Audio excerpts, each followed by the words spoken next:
大家好，我係 Good Channel Thai 對路泰國嘅 Kun Wing 啊。今集企業出海泰國錦囊會同大家聚焦泰國電商市場嘅4大趨勢。根據 Pricer 嘅最新數據，整個東南亞嘅電商市場咧已經突破5.56萬億泰銖，預計去到2030年咧，但係泰國嘅電商市場將會翻倍增長，達到2萬億泰銖以上。各位老闆，如果去到2026年嘅今日，你仲係用緊上架等客買嘅舊思維，你就好大機會被市場淘汰啦。究竟係邊4大趨勢？我哋逐一為大家拆解。趨勢1：網紅經濟。泰國而家有超過900萬個內容創作者。數據顯示，高達83% 嘅泰國消費者係因為網紅推薦而落單。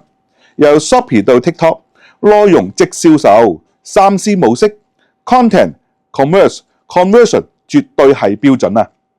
趨勢2：全球賣家加速入局。2026年消費者線上購物3大驅動力為優惠券、折扣同免運費，性價比成為核心訴求。目前 Shopee、Lazada、TikTok 嘅平台已經匯集300萬買家，超過3億款商品。加上2024年12月16日起，泰國對1500泰銖以下嘅進口商品進行免關稅，成就泰國電商市場蓬勃發展。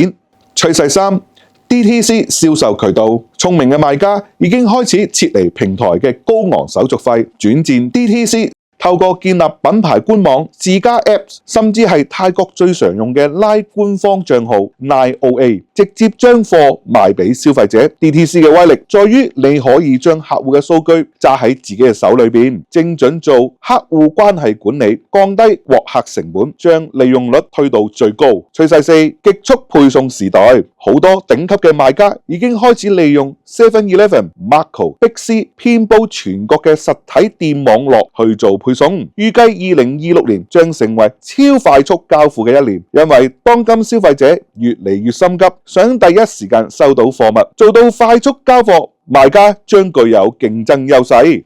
聽到呢度重點嚟啦，要享受低註冊資本，開立公司銀行賬戶，解決物流倉存問題，從事電商貿易企業，只有喺 IAT 自由貿易區裏邊設立100% 全外資泰國控股公司，即可享受進出口免關稅優惠待遇。IAT 自由貿易區裏邊嘅企業涵蓋科技、物流、貿易、營銷及數據中心等多種經營範圍。歡迎私信我哋嘅商業顧問了解更多。